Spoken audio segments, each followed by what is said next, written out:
అయిపోయిన పెళ్లికి మంత్రాలు చదివో లేకపోతే ఇంకోటి చదివో ఎందుకు టైం వేస్ట్ చేసుకుని పార్టీని ఇంకా దిగజార్చుకుంటారని నేను ఆ పార్టీకి సలహా ఇస్తున్నా.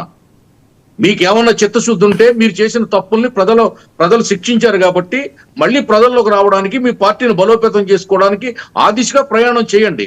ప్రభుత్వం మీద బురద జల్లే కార్యక్రమాలు, ఎన్నికల రిజల్ట్ మీద ఏవో కాకి లెక్కలు తీసే కార్యక్రమాలు పెట్టుకుంటే ప్రజలు హర్షించరు, మిమ్మల్ని స్వాగతించరు. ఇది అన్నది మేము కాదు, ఓట్ ఫర్ డెమోక్రసీ వాళ్ళు బయట పెట్టింది అని కదా వాళ్ళు మాట్లాడేది. వైసీపీ మాది కాదు, ఇది అసలు ఇష్యూ.